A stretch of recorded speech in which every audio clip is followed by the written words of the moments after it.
Grüezi Sven. Ulrika from Public Outreach required us to use another opening for our videos.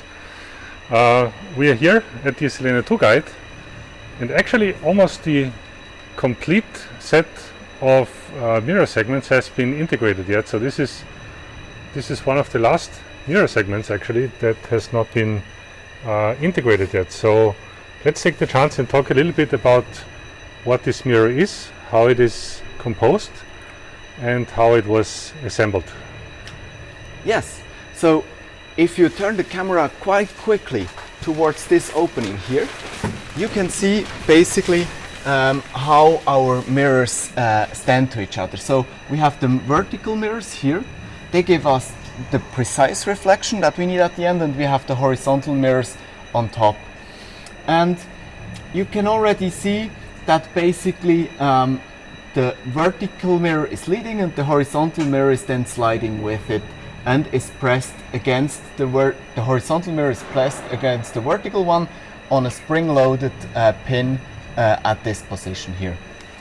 Now we have the chance to look a little bit closer at this vertical mirror that we have in front of us. Basically, it is the structure of this mirror is given by this glass body here. This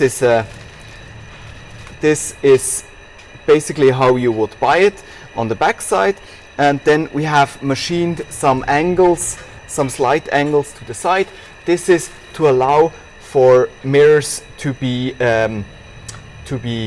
aligned to each other and basically not to hook into each other, if you will.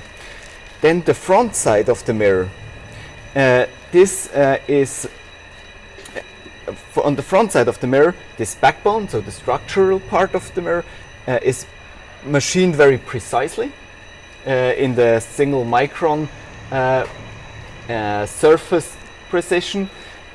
And then on top of that, there is a thin sheet of a kind of glass that is just poured on a surface and cooled down like this, and therefore one side of this poured glass is very, very precise. So we just take a sheet of this porofloat glass, of this poured glass, and we glue that on it.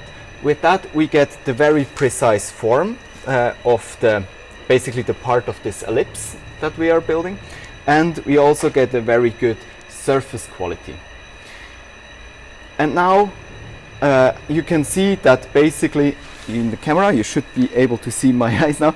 You can see that basically this is a reflecting surface, and this surface is not only optically reflecting but also for neutrons, and that's then done with a special coating, basically a stack of layers with titanium and nickel, and that's the really fancy part of this mirror. That's basically it to the mirror. There is just one more thing. In order to have this super precise piece of mirror at the right position, we need to put this mirror on a kinematic mount. Therefore, we have some spheres on our kinematic system, and the spheres, they are then engaging